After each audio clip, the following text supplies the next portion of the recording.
ఇదొక అరుదైన సందర్భం, ఒక ఉత్కృష్టమైన సందర్భం. తెలుగు రాజకీయాలు ఆంధ్రప్రదేశ్ తెలంగాణ కలిపి చూస్తే మన చరిత్ర సుదీర్ఘమైన చరిత్ర. ఈ దేశంలో చాలా కాలం దశాబ్దాల పాటు తెలుగు వాళ్ళను మద్రాసీలు అని పిలిచేది.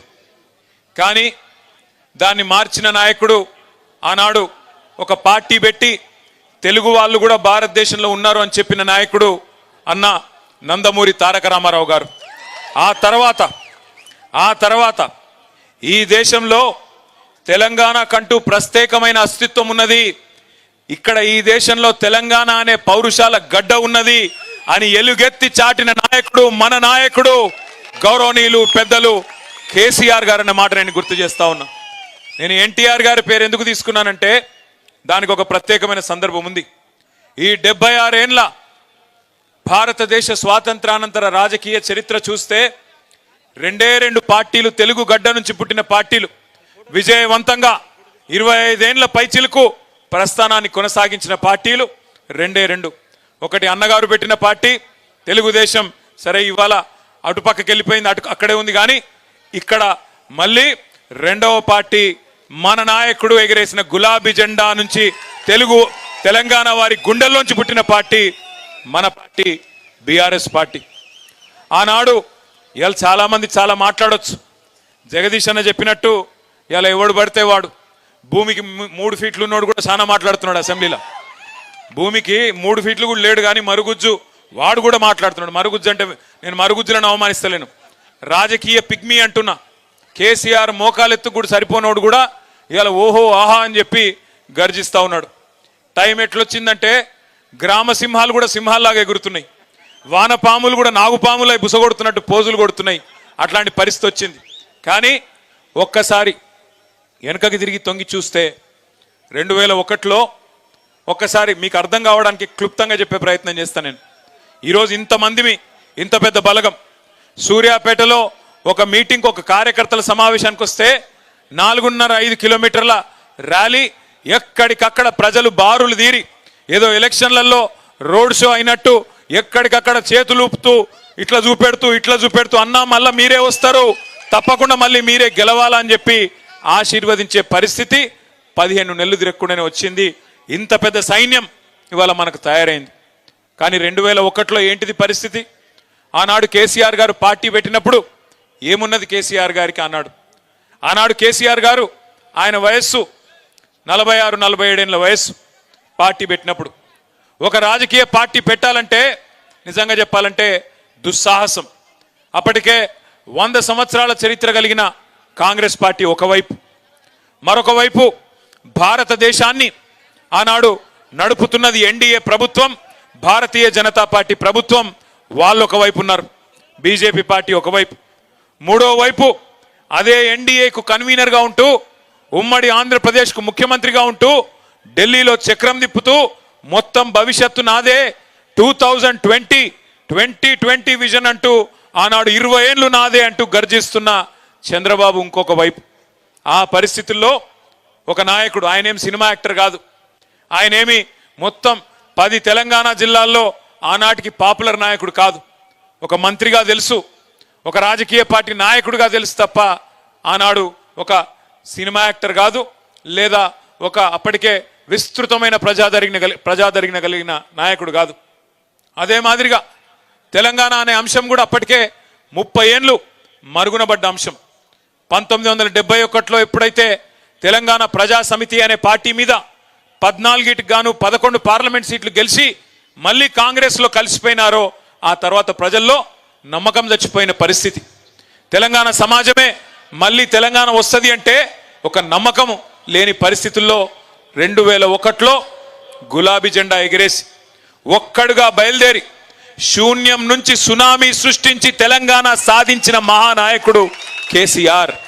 ఇది ఏ రాజకీయ మరుగుజ్జు అవునన్నా కాదన్నా ఇవాళ మోకాలెత్తున్నోడు ఎగిరెగిరి పడ్డా, వానపాములు నాగుపాములై గుసగొట్టినట్టు యాక్టింగులు చేసినా, కేసీఆర్ ఆనవాళ్ళు చెరిపేస్తామని ఎన్ని డైలాగులు కొట్టినా చరిత్ర చెరిపేయలేని సత్యమేంది అంటే కేసీఆర్ లేకపోతే, ఈ గులాబీ కండువానే లేకపోతే ఈ తెలంగాణ రాష్ట్రమే లేదు అనేది అక్షర సత్యం.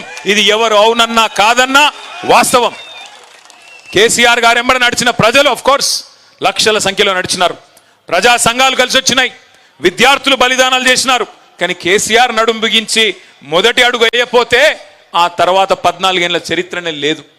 కానీ ప్రారంభించినాడు ఏముండే? మనీ పవర్ లేదు, మజిల్ పవర్ లేదు, కులబలం లేదు, ధనబలం లేదు, చూపెట్టే మీడియా లేదు.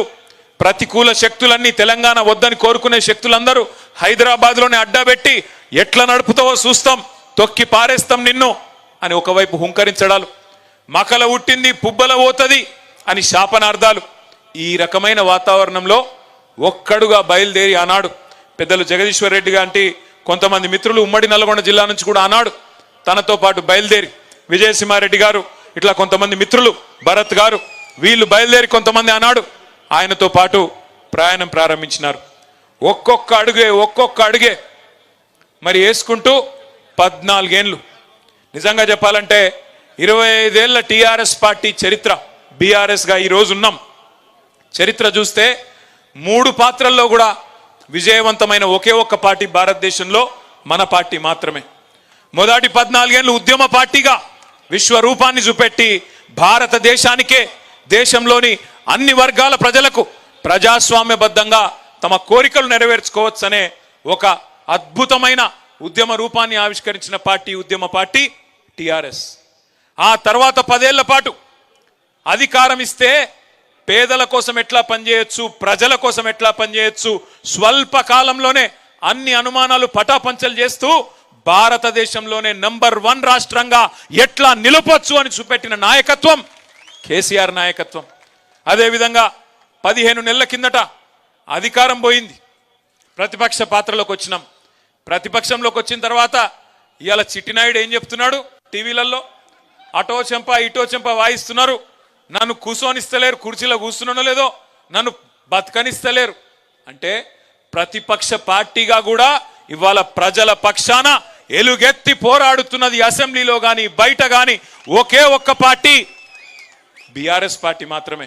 ఒక్క మాటలో చెప్పాలంటే ఇవాళ ప్రతి తెలంగాణ బిడ్డకు గుండె ధైర్యం ఈ గులాబీ జెండా అనే మాట గంటా పదంగా మనందరం గర్వంగా చెప్పుకోవచ్చు. అట్లాంటి ఈ గులాబీ జెండా ఎగిరి 24 ఏళ్లు నిండి 25వ సంవత్సరంలోకి వచ్చే నెల 27 తారీఖు నాడు అడుగుపెట్టబోతా ఉన్నాం. ఇవాళ మనకు ఉద్యమము కొత్త కాదు, అధికారము కొత్త కాదు, ప్రతిపక్ష పాత్ర కొత్త కాదు.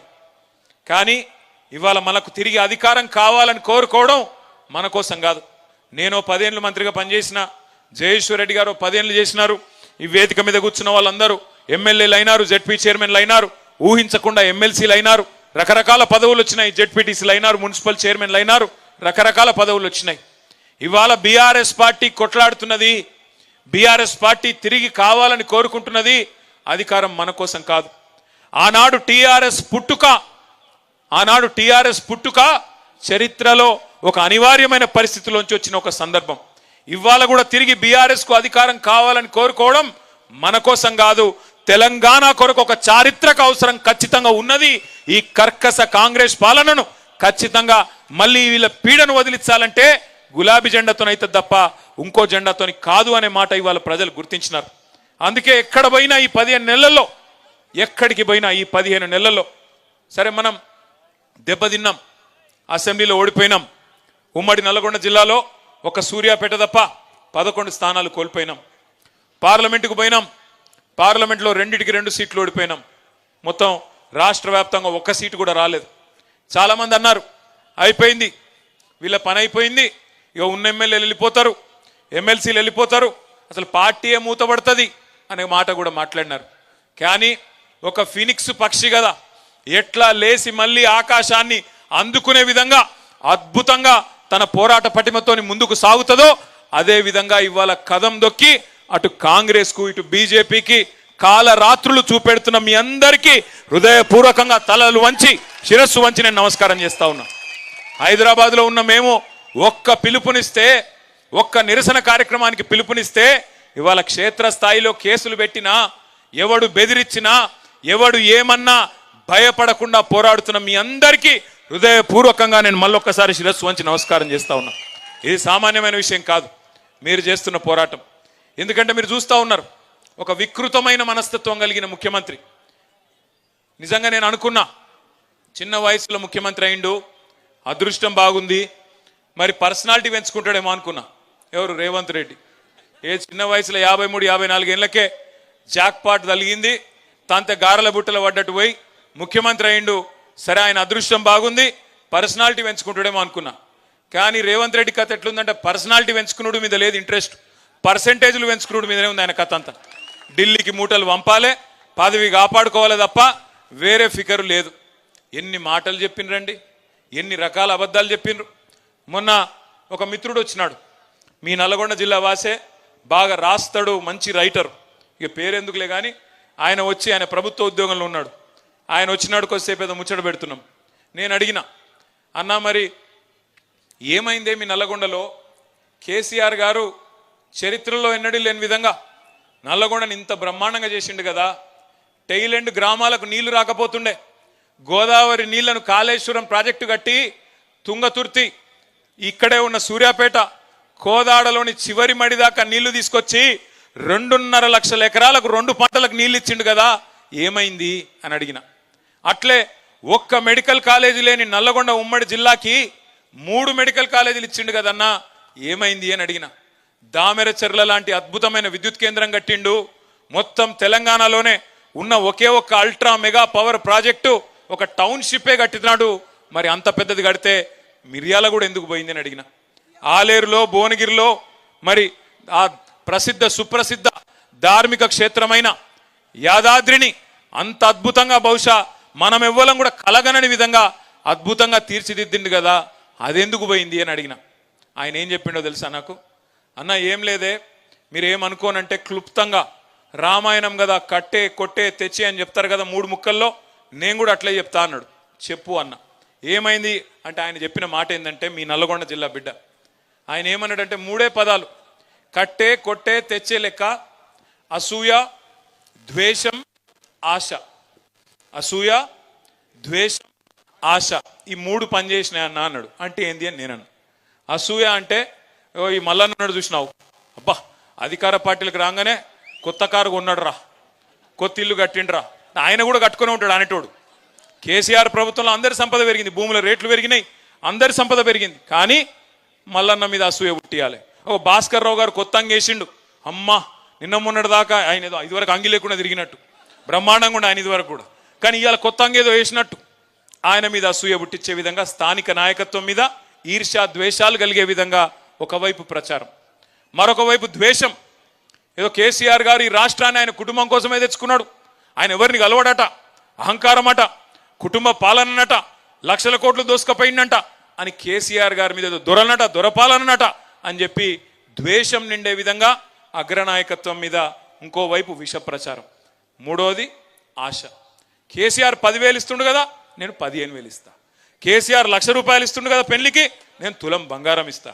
కేసీఆర్ 2,000 ఇస్తుండు కదా పెన్షను, ముసలోనికో ముసలవ్వకో ఇస్తున్నాడు, నేను ఇద్దరికి ఇస్తా, 4,000 ఇస్తా.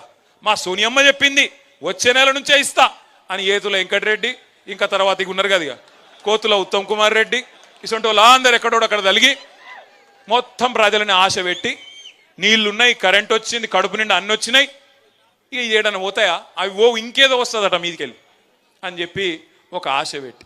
మీరు ఒకటి జాగ్రత్తగా గమనించండి, కాంగ్రెస్ ఓడు బీజేపీడు అభివృద్ధి గురించి మాట్లాడలే, సూర్యాపేటలో వచ్చిన మెడికల్ కాలేజ్ గురించి మాట్లాడలే, ఈ పక్కనే కట్టిన ఎస్పీ ఆఫీస్ గురించి మాట్లాడలే, కొత్తగా జిల్లా అయింది, జిల్లా అధికారులందరూ ఇక్కడనే కూర్చుంటుండ్రు, నాకు నల్లగొండ పోయే బాధ తప్పింది అని మాట్లాడలే, కొత్త మండలాలు అయినాయి చెప్పలే, తాండాలు గ్రామ పంచాయతీలైనా యాద్ చేయలే, వాళ్ళు ఇదివరకు మాట ఇచ్చి తప్పిన మాట గుర్తు చేయలే. కానీ ఏం చేసినారు? అసూయ. స్థానిక సర్పంచ్, ఎమ్మెల్యే దాకా కూడా కాదు, సర్పంచో ఎంపీటీసో జెడ్పీటీసో ఆయన ఇల్లు చదువుకుంటే కూడా చూసినావురా బగ్గ సంపాదిస్తుండు వీడు, ఈ ఎమ్మెల్యే ఎంత సంపాదిస్తుండో, ఇటువంటి ఇచ్కం బుచ్కం మాటలు మాట్లాడి రాష్ట్రంలో అందరి సంపద పెరిగింది. ఆనాడు కేసీఆర్ ప్రభుత్వం వచ్చినప్పుడు 4 లక్షలు 5 లక్షల ఎకరా ఉన్న భూమి మన ప్రభుత్వం దిగిపోయినాడు ఎంతుండే? 50 లక్షలు అయింది, కొన్ని కాడ ₹1,00,00,000 కూడా అయింది. మరి అందరి సంపద పెరిగినప్పుడు ఒక టీఆర్ఎస్ సంపద మాత్రం పెరగొద్దట. ఒక టీఆర్ఎస్ సంపద పెరగొద్దు, కాంగ్రెస్ ఉంది పెరగాలి, బీజేపీ ఉంది పెరగాలి, అందరు బాగుపడాలి, కానీ టీఆర్ఎస్ వాడు తెల్లంగా వేసుకుంటే మాత్రం మంచిది కాదన్నట్టు విష ప్రచారం చేసినారు. కేసీఆర్ అహంకారం అని, దొరాని, ఇదని అదని అడ్డం పొడుగు మాట్లాడి, యూట్యూబ్లో పనికిమాలిన చెత్త మాట్లాడి, పనికిమాలిన తిట్లని తిట్టి, ఇష్టం వచ్చిన విష ప్రచారం చేసి ఇవాళ అదే యూట్యూబ్ వాళ్ళని గుడ్డలు కూడా తీసుకొడతా అంటున్నాడు ముఖ్యమంత్రి. ఏ యూట్యూబ్ని అడ్డం పెట్టుకొని ముఖ్యమంత్రి అయిండో ఈ సన్నాసి రేవంత్ రెడ్డి, ఇవాళ అదే యూట్యూబ్ వాళ్ళనట గుడ్డలు కూడా తీసుకొడతారట ఆయన దగ్గరికి వస్తే. అంటే ఆయన కాడికి వస్తేనే అన్ని గుర్తొస్తున్నాయి. ఇదివరకేమో ఎవ్వరికి ఇక భార్యలు లేరు, పిల్లలు లేరు, ఈయనొక్కలకే ఉన్నారట. ఇదివరకేమో ఎవరిని పడితే వాళ్ళని ఏది పడతా అనొచ్చు.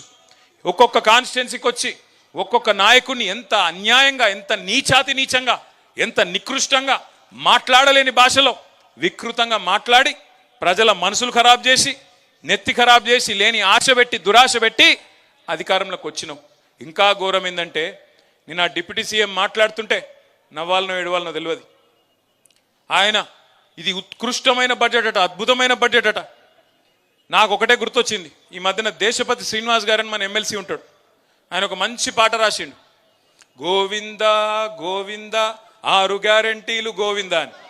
చూసి విన్నారా ఎప్పుడైనా పాట? అది తులం బంగారము, రైతు బంధు, అది మొత్తం గుర్తొచ్చింది నిన్న నాకు. ఒక్కటంటే ఒక్క పథకం లేదు నిన్న బడ్జెట్లో. వీళ్ళే కదా చెప్తిరి 100 రోజుల్లో 6 గ్యారెంటీలు అమలు చేస్తాం, చేయకపోతే మెడ కోసుకుంటాం అని ఒకడు, తొడ కోసుకుంటాను ఒకడు, దేవుని కాడ అది పెట్టి అఫిడవిట్ పెట్టి దేవుణ్ణి కూడా మోసం చేసి సిగ్గుశరం లేకుండా ఇంకా మళ్ళీ నిన్న వచ్చి రుణమాఫీ అయిపోయిందట. అయిపోయిందా రుణమాఫీ? పోయా నిన్న అడిగినాం అసెంబ్లీలో, నేను ఒక్కరిని అడగలే. పోయినసారి నేను అడిగిన, నిన్న పాపం పల్లరాజేశ్వర రెడ్డి అడిగిండు, ఇదివరకు జగదీష్ అన్న అడిగిండు, మొన్న కౌశిక్ అడిగిండు. ఒక్కరు కాదు అందరం అడుగుతున్నాం. అరే ఒక్క ఊరుకోదాం పారబో, ఏ ఊరంటే ఆ ఊరు నీ ఇష్టం. ముఖ్యమంత్రి సొంతూరా, డిప్యూటీ సీఎం సొంతూరా, ఏ ఊరో మీ ఇష్టం. పోదాం, ఒక్క ఊళ్ళోనన్న రైతులు అందరూ ఒక్క కాడ కూర్చొని మాది అయిపోయిందిరా భయ్ మా రుణమాఫీ అంటే ఆడనే వారేసిపోతాం మా పదవులు అంటే అవతలికి వెళ్ళి సపోర్ట్ లేదు, సడి లేదు. అంటే ఎంత అన్యాయమైన మాటలు అంటే 49,500 కోట్ల కాడ మొదలైంది రుణమాఫీ కథ. అధికారంలోకి రాగానే కాంగ్రెస్ వాళ్ళు ఎంత కావాలి రుణమాఫీకి అని అడిగినారు బ్యాంకర్లను పిలిచి. వాళ్ళు చెప్పారు దాదాపు 50,000 కోట్లు కావాలి సార్, 49,500 కోట్లు కావాలని చెప్పినారు. 3వ రోజుకే ముఖ్యమంత్రి గారు మైకు పట్టుకొని ఏముంది 40,000 కోట్లు ఒక్క సంవత్సరం కడుపు కట్టుకుంటే కట్టి పారేస్తా అన్నాడు. నేను అనుకుంటే 2 ఆశ్చర్యమైంది నాకు.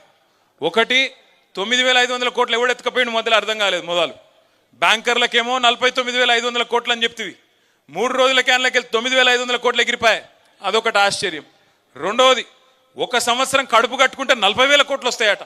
ఇది మాకు తెలియకపోయా, 10 ఏళ్ళు ఉంటే కూడా మాకు తెలియకపోయా. అంటే 40,000 కోట్లు ఇచ్చేస్తా అన్నాడు ముఖ్యమంత్రి గారు. తెల్లారో మర్నాడో క్యాబినెట్లో పోయినారు. క్యాబినెట్లో పోయి మళ్ళీ క్యాబినెట్ ఏం ఆమోదిస్తుంది? 31,000 కోట్లు ఇస్తున్నాం రుణమాఫీకి అంటారు. మళ్ళీ 9,000 కోట్లు ఎగిరిపోయింది హుష్ కాకి. ఆడికెళ్ళి అసెంబ్లీకి వచ్చింది మా బట్టన్న ఓ బ్యాగ్ పట్టుకొని వచ్చిండు. ఇక బ్యాగు చూడంగానే పాపం రేవంత్ రెడ్డికి పాత జ్ఞాపకాలన్నీ గుర్తుకొస్తున్నాయి అనుకుంటా.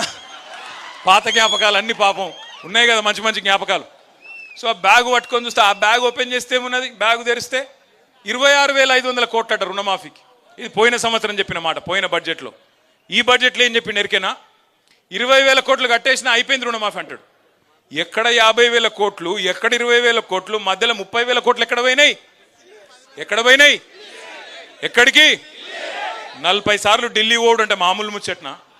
40 సార్లు ఢిల్లీ పోతే పోయినప్పుడల్లా కనీసం 500 కోట్లు 600 కోట్లు వేసుకపోవాలి కదా, లేకపోతే తెల్లారి ఇక్కడికి వచ్చే వరకు మళ్ళీ పదవి ఊస్టింగే కదా.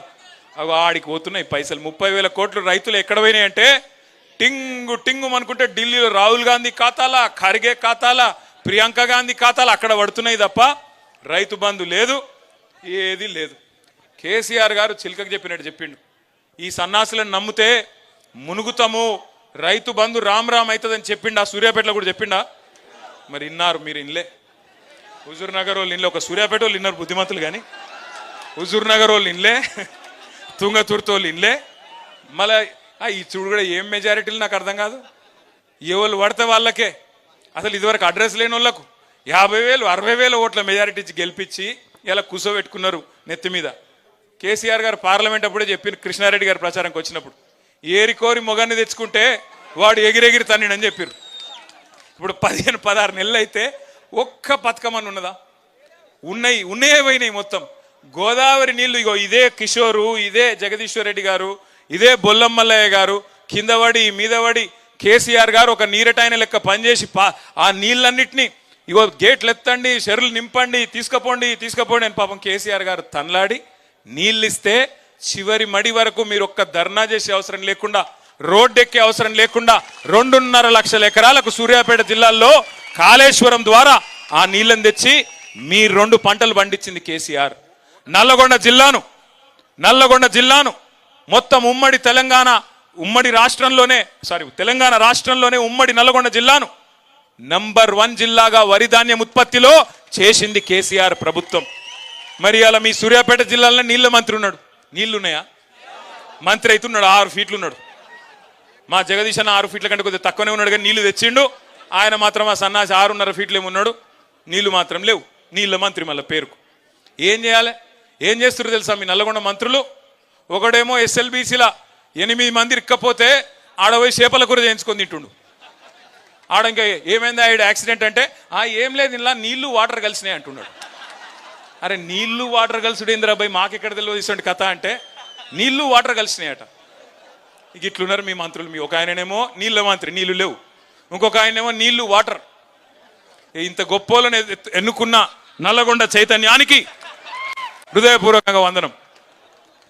నేను మిమ్మల్ని కోరేది ఒకటే, బాధపడేది ఏం లేదు. పోయింది అధికారమే, ప్రజల అభిమానం పోలేదు. ఇదే గులాబీ జెండా తిరిగి రావాలి, కేసీఆర్ ముఖ్యమంత్రి కావాలి అనే మాట ఇవాళ ప్రతి గుండెలోంచి వినబడతా ఉన్నది. ప్రతి గుండె చప్పుడు. మేమందరం తిరుగుతున్నాం. మన భాస్కరరావు గారు ఏదో సందర్భంలో కలిసినారు, చెప్తున్నారు, సార్ నిజంగా చెప్తా ఉన్నా, ఎక్కడ పోయినా ఎక్కడ తిరిగినా అది నాగార్జున సాగర్ కావచ్చు, మిర్యాలగూడ కావచ్చు, పట్టి చెప్తున్నారు సార్, ఆపాపి చెప్తున్నారు, ఈసారి మీరే అంటున్నారు అనగానే మా జగదీశ్ అన్న నవ్వుతున్నాడు. ఈసారి మీరే అంటే పోయినసారి వేయలేదా మీరు అని అడుగు అని చెప్తున్నాడు. అట్లా ఈసారి మీరే అని పట్టి చెప్తా ఉన్నారు. ఎందుకు అంటే తెలిసిపోయింది, అర్థమైంది. నిజంగా కూడా మనకు మంచి జరిగింది, మనం బాధపడేదేం లేదు. ఎందుకంటే 10 ఏళ్ళు మననే చూసిండ్రు, తెలంగాణ వచ్చినాక ఇంకోళ్ళు కనబడలేదు. చూసి కొద్దిగా బోరు కొట్టినట్టుంది. అందుకే అప్పుడప్పుడు ఏంటంటే చీకటిని చూస్తేనే వెలుగు విలువ ఏందో అర్థమవుతుంది, చీకటిని చూస్తేనే వెలుగు విలువ అర్థమవుతుంది. అప్పుడప్పుడు గాడిదలను చూస్తేనే గుర్రాల విలువ కూడా ఏందో అర్థమవుతుంది. ఇవాళ అక్కడ ఉన్న కంచరగాడిదని చూసిన తర్వాత కేసీఆర్ ఏందో బీఆర్ఎస్ ఏందో ఎట్లా 10 ఏళ్ల పాటు అద్భుతంగా నడిపిండో అందరికీ అర్థమైంది. ఇవాళ మీరు ఒక్కటి దయచేసి గుర్తుపెట్టుకోండి, ఈ కాంగ్రెస్ వాళ్ళు కానీ బీజేపీ వాళ్ళు కానీ మనకేనాటికైనా శత్రువులే. ఇవాళ నీళ్ళు ఎందుకు వస్తలేవు? సామాన్యమైన ఒక మౌలిక ప్రశ్న, ఒక రైతు అడిగే ప్రశ్నకు సమాధానం ఉందా ఇళ్ళకాడ? ఎందుకు నీళ్ళు వస్తలేవు? కేసీఆర్ ఉన్నప్పుడు వచ్చినాయి, నువ్వు ఉన్నప్పుడు ఎందుకు వస్తలేవు అంటే సమాధానం చెప్పే సత్తా ఏ సన్నాసికి లేదు కాంగ్రెస్లో. ఒకడేమో మళ్ళీ కేసీఆర్ని తిడతాడు, నువ్వే తప్పు చేసిపోయినావు అంటాడు ఒకడు. మరి నేను కేసీఆర్ తప్పు చేస్తే ఆయన ఉన్నప్పుడు ఎట్లా వచ్చినాయి నీళ్ళు? ఒక మాట. రెండోది, ఇక్కడ బట్టి విక్రమార్క గారు వచ్చిపోయాను, ఇది కాళేశ్వరం నీళ్లు కాదు SRSP నీళ్లు అని చెప్పి అప్పట్లో జగదీష్ అన్నను కిషోర్ను వీళ్ళు ఇద్దరు కలిసి 1,00,000 జనార్చన అని చెప్పి మొత్తం కాలువల మీద కాళేశ్వరం నీళ్లకు ఒక మంచి కార్యక్రమం చేస్తే బట్టి విక్రమార్క వచ్చి తిట్టిపోయాడు, ఇది SRSP నీళ్లు కాళేశ్వరం నీళ్లు కాదన్నాడు. సరే ఇప్పుడు కాళేశ్వరం ఏదో కూలిపోయిందని లేనిది ఉన్నట్టు చూపెట్టే ప్రయత్నం చేస్తున్నారు. నేను బట్టిని అడుగుతున్నా, ఉత్తమన్నని అడుగుతున్నా, బట్టి అన్నను ఉత్తమన్నను ఇద్దరిని. మరి సరే అనుకుందాం, ఒక్క నిమిషానికి మీరు చెప్పింది నిజమే అనుకుందాం, కాళేశ్వరంలోకి వెళ్ళి నీళ్ళు వస్తలేవు అనుకో. మరి నువ్వు కట్టిన SRSP అయితే ఉంది కదా, ఇంకా మరి నీళ్ళు ఎందుకు వస్తలేవు? ఇప్పుడు కేసీఆర్ కట్టిన కాళేశ్వరంతో తెలంగాణ ప్రభుత్వంలో అక్కడ కేసీఆర్ గారు ఉన్నప్పుడేమో నీళ్ళు వచ్చినాయి, మరి ఇప్పుడు మీ ప్రభుత్వం రాగానే ఎందుకు బంద్ అయినాయి అంటే సమాధానం లేదు. వాస్తవం ఏంది అంటే కేసీఆర్ గారి మీద గుడ్డి ద్వేషంతో, కేసీఆర్ ఆనవాళ్లను ప్రజలు మర్చిపోవాలనే ఒక గుడ్డి వ్యతిరేకతతో మేడిగడ్డలో ఒక్క పిల్లర్ మీద ఒక చిన్న పర్రె పడితే దాన్ని రిపేర్ చేయకుండా 15-16 నెలల నుంచి ఎండబెట్టి అక్కడి నుంచి నీళ్లు కిందికి ఆంధ్రాకు పోతున్నా ప్రేక్షక పాత్ర వహిస్తూ ఇవాళ మొత్తం లక్షలాది ఎకరాల్లో గోదావరి పరివాహక ప్రాంతంలో, మీ తుంగతుర్తిలో, మీ కోదాడలో, మీ సూర్యాపేటలో, పెన్పహాడ్లో పంటలు ఎండుతున్నాయంటే ఖచ్చితంగా ఇది కాలం తెచ్చిన కరువు కాదు, ఇది కాంగ్రెస్ తెచ్చిన కరువు. రేవంత్ రెడ్డి పాపం ఇవాళ రైతన్నకు శాపం అవుతున్నది. రేవంత్ రెడ్డికి కేసీఆర్ గారి మీద ఉన్న కోపం ఇవాళ రైతన్నకు శాపం అవుతున్నది, ఇంకోటి కాదు. ఇది గోదావరి. మరి కృష్ణలో ఏమైంది? పోయిన వానాకాలం మంచిగా నీళ్లు వర్షాలు పడ్డాయి, నీళ్లు నిండా ఉండే. శ్రీశైలంలో కానీ నాగార్జున సాగర్లో కానీ పైన జూరాల్లో కానీ నిండా ఉండే నీళ్లు. మరి అక్కడెందుకు ఇయ్యలేకపోతున్నారు? ఆనాడు టెయిల్ ఎండ్ దాకా ఇదే జగదీశ్వర్ రెడ్డి గారు, అదే భగత్, అదే భాస్కర్రావు గారు, ఈ మొత్తం హుజూర్ నగర్లో ఆనాడు మన సోదరులందరూ కలిసి టెయిల్ ఎండ్ గ్రామాలకు నీళ్ళు ఇయ్యలేదా? చివరి పంట దాకా, చివరి మడి దాకా తడి అందలేదా? మరి ఇవాళ ఎందుకు వస్తలేవు? ఒక్కటే కారణం, కృష్ణలో పోయినప్పుడు కేసీఆర్ గారు ఉన్నప్పుడు మనం 36% నీళ్లు వాడుకున్నాం. కానీ ఈ సన్నాసుల ప్రభుత్వం వచ్చినాక 24% నీళ్లను కూడా వాడుకునే తెలివి లేక కిందికి నీళ్లను వదిలేసి ఆంధ్ర నుంచి ఆంధ్రకెళ్ళి కిందికి సముద్రంలోకి వదిలిపెట్టిన సన్నాసి ప్రభుత్వం రేవంత్ రెడ్డి ప్రభుత్వం, కాంగ్రెస్ ప్రభుత్వం. నీళ్లు వాడుకునే తెలివి లేదు, నీటిని పొదుపు చేసుకునే తెలివి లేదు, భూగర్భ జలాలు పెంచి చెర్లను నింపి బ్రహ్మాండంగా కేసీఆర్ గారు ఏ పనైతే చేసిండ్రో ఆ తెలివి లేదు. కానీ డైలాగులు కొట్టే తెలివి ఉంది. ఏమంటాడు ఉత్తమ్ కుమార్ రెడ్డి? ఏమంటున్నాడు విన్నారా మీరు? నిన్నమొన్న ప్రాజెక్టుల కింద పంటలు ఎండుతున్నట ప్రభుత్వం బాధ్యతనట, కానీ బోర్ల కింద పంటలు ఎండితే మాత్రం ప్రభుత్వ బాధ్యత కాదట. బోర్లు ఎందుకు ఎండిపోతున్నాయండి? మీరు చెర్లు నింపితే బోర్లు ఎండిపోవునా? మరి చెర్లు నింపే తెలివి మీకు లేదా? ప్రాజెక్టులో నీళ్లున్నప్పుడు చెరులో నీళ్లు నింపుకోవాలనే తెలివి లేదా? ఇదే కేసీఆర్ గారు ఉన్నప్పుడు ఎర్రటి ఎండల్లో చెరులు మత్తళ్ళు దుంకిన మాట వాస్తవం కాదా? కాదా? అవునా? అవునైతే మరి మీకెందుకు చేతనైతే లేదని అడగాల్సిన బాధ్యత మన మీదనే ఉన్నది. బీజేపీడు మాట్లాడాడు, బీజేపీడు ఒక్క మాట కూడా మాట్లాడాడు రేవంత్ రెడ్డికి వ్యతిరేకంగా. ఎందుకంటే మీకు తెలుసు, పైన బడాబాయ్ షోటాబాయ్, వాళ్ళు వీళ్ళు ఒకటే, బయటికి ఏదో డామా తప్ప ఇద్దరు ఒకటే. వాళ్ళిద్దరు లక్ష్యం కూడా ఒకటే, తెలంగాణకు గొంతు ఉండద్దు.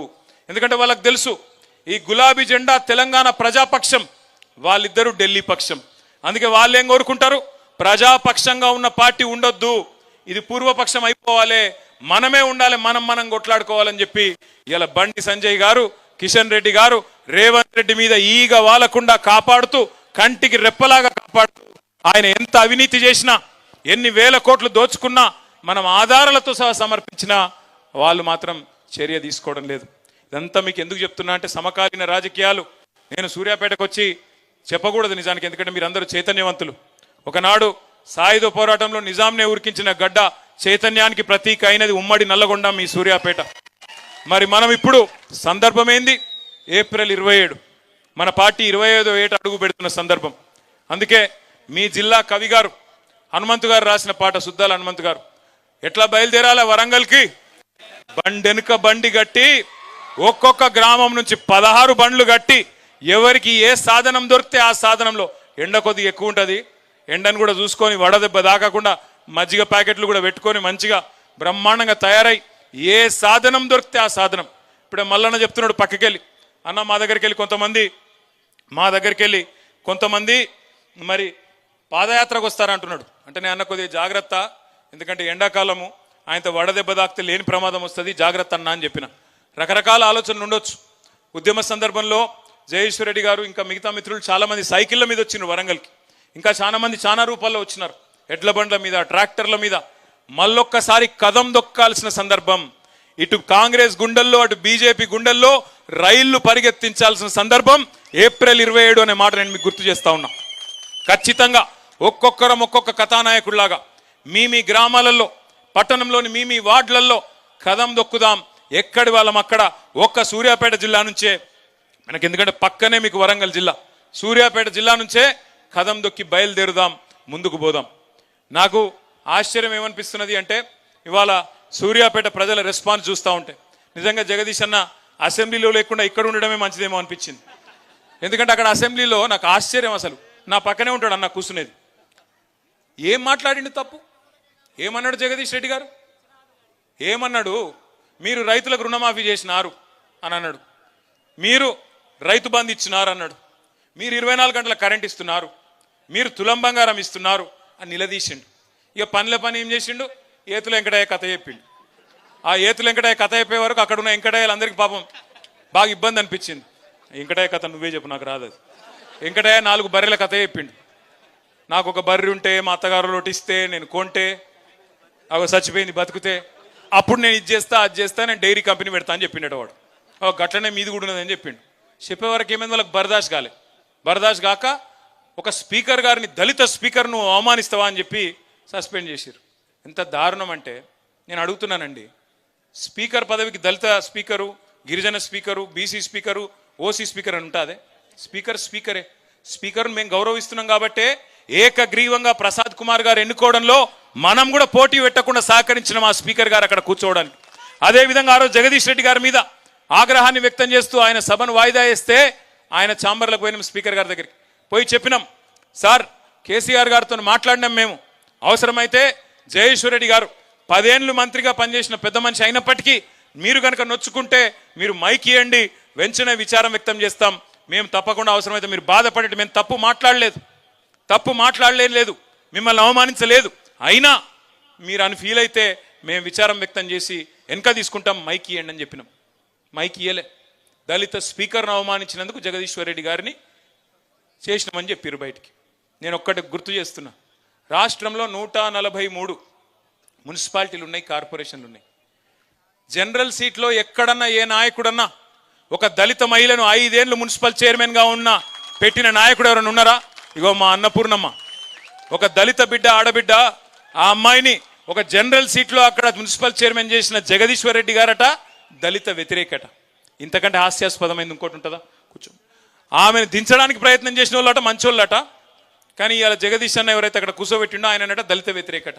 ఇంకా ఘోరం ఏంటంటే, ఇంకా విచిత్రం, జగదీష్ అన్న ఏమన్నాడు, ఈ సభ మనందరిది అన్నాడు. నిన్న ఇంకో ఆయన మాట్లాడిండు, మజ్లిస్ ఆయన, ఏమన్నాడు ఆయన, ఇది గాంధీ భవన్ లెక్క నడుపుతున్నావు అన్నాడు. మనందరిది అన్న జగదీష్ అన్నమో ఎత్తవతల వారేసిండ్రు. గాంధీ భవన్ లెక్క నడుపుతున్నావు అన్నట్టు కొనుకేమో గంటలు గంటలు మైకులు ఇచ్చి బాకాలు కొట్టించుకుంటున్నారు, డబ్బా కొట్టించుకుంటున్నారు. ఇంతకంటే సిగ్గుచేటు ఉంటుందా? ఇంకోటి దమ్ము లేదా? మజ్లిస్ వాళ్ళ మీద చర్య తీసుకునే దమ్ము లేదా? ఒక బీఆర్ఎస్ వాళ్ళని మాత్రమే చేసే పరిస్థితి కానీ మిగతా వాళ్ళని ఏమనే పరిస్థితి లేదా? దయచేసి నేను మిమ్మల్ని ఆలోచించమని కోరేది ఏంటంటే, ఇలా రాష్ట్ర శాసనసభలో ఒక విచిత్రమైన సన్నివేశం. బీజేపీ కలిసిపోయింది, సిపిఐ అటే ఉంది, మజ్లిస్ అటే ఉంది, కాంగ్రెస్ అంతా ఒక దిక్కే ఉన్నది. ఇవాళ పంచ పాండవుల మాదిరిగా ఆ కౌరవ సభలో 100 మందిని ఎదుర్కొంటున్నది కేసీఆర్ సైన్యం. ఈ గులాబీ దండు మాత్రమే తెలంగాణ ప్రజల ప్రయోజనాల కోసం గొంతెత్తుతున్నది. మళ్ళీ మనమే తప్ప వాళ్ళు కానే కాదన్న మాట నేను మీకు గుర్తు చేస్తా ఉన్నాను. అందుకే ఈ సంవత్సరం మనం మహాసభ జరుపుకోబోతున్నాం. వరంగల్లో సిల్వర్ జూబ్లీ ప్రారంభానికి సూచికగా లక్షలాది మందితో బహిరంగ సభ. కోదాడ నుంచి ఎంతమంది రావాలి, సూర్యాపేట నుంచి ఎంతమంది తరలి రావాలి, తుంగతుర్తి నుంచి ఎంతమంది రావాలి, హుజూర్ నగర్ నుంచి ఎంతమంది రావాలి, అవన్నీ మళ్ళీ మీ నాయకులు మీకు వివరంగా చెప్తారు. కానీ ప్రతి గ్రామం నుంచి పార్టిసిపేషన్ ఉండాలి, ప్రతి గ్రామ శాఖ రావాలి, గ్రామ శాఖ అధ్యక్షులు, ప్రతి గ్రామం నుంచి క్రియాశీల కార్యకర్తలు ఒక్కరు కూడా ఆ రోజు ఏ పని పెట్టుకోకుండా, ఎందుకంటే ఇంతకంటే పెద్ద పని మనకు లేదు, సంవత్సరం అంతా వేరే పనులు ఉండొచ్చు, కానీ ఏప్రిల్ 27 మన పార్టీ 25వ వసంతంలో అడుగు పెడుతున్న సందర్భం, ఖచ్చితంగా గులాబీ జెండా వేసుకున్న ప్రతి బిడ్డ ఏదో ఒక వాహనం ఏది దొరికితే అది ఎక్కాలే, కదిలి వరంగల్ వైపు ప్రయాణం మొదలు పెట్టాలి. అక్కడి నుంచి పెద్దలు కేసీఆర్ గారి సందేశం విన్న తర్వాత మర్నాడో ఆ తర్వాత రోజో మే నెలలో మన పార్టీ యొక్క సభ్యత్వ నమోదు కార్యక్రమాన్ని కూడా ప్రారంభించుకోబోతా ఉన్నాం. సభ్యత్వ నమోదు కార్యక్రమం అయిన తర్వాత అసెంబ్లీ అప్పుడు కొంతమంది, పార్లమెంట్ ఎన్నికలప్పుడు కొంతమంది, మన పార్టీ నాయకులు కొంతమంది అక్కడ ఇక్కడ వెళ్ళిపోవచ్చు, అక్కడక్కడ ఖాళీలు ఉండొచ్చు. అందుకే తిరిగి కొత్త కమిటీల నిర్మాణం పటిష్టంగా చేసుకుందాం. కొత్త కమిటీలు గ్రామ స్థాయి నుంచి, వార్డు స్థాయి నుంచి, బూత్ కమిటీ నుంచి బ్రహ్మాండంగా రాష్ట్ర కమిటీ దాకా అద్భుతంగా నిర్మాణం చేసుకుందాం. ఈసారి గీటురాయి ఒకటే. ఏ నాయకులైతే నికార్సైన నాయకులుగా కష్టకాలంలో కూడా పార్టీని పట్టుకొని ఉన్నారో వారికే పెద్దపీట వేద్దాం, వారినే ముంగడ పెట్టుకుందాం, వారినే నమ్ముకొని ముందుకు పోదాం. చిన్నోడు పెద్దోడు ఏముండదు పార్టీలో. మనం అనుకుంటే కేసీఆర్ గారు అనుకుంటే ఒక ఇంతమంది ఎమ్మెల్యేలు అయినాం, చిన్నోడు పెద్దోడు ఏముంటుంది. ఇలా మేము ఇక్కడ కూర్చున్నామంటే మీరందరు దయతో ఇక్కడ కూర్చున్నాం తప్ప, కేసీఆర్ గారి ఆశీర్వాదం, మీ దయ, ప్రజల ఒక ఓటుతో ఇక్కడ కూర్చున్నాం తప్ప మేమేం మీకంటే పెద్దవాళ్ళమేం కాదు. చిన్న పెద్ద ఏముండదు, పార్టీలో అందరం కూడా ఒకటే. అందుకే కింది స్థాయి నుంచి మళ్ళీ తిరిగి పునర్నిర్మాణం చేసుకున్న తర్వాత ఈ సంవత్సరంలోనే మన పార్టీ అధ్యక్ష ఎన్నిక, జిల్లా కమిటీల ఎంపిక, ఇవన్నీ కూడా పటిష్టంగా నిర్మాణం చేసుకుందాం. 32 జిల్లాల్లో, హైదరాబాద్తో సహా హెడ్ క్వార్టర్ అక్కడ కాబట్టి 32 పార్టీ ఆఫీసులు మనకున్నాయి.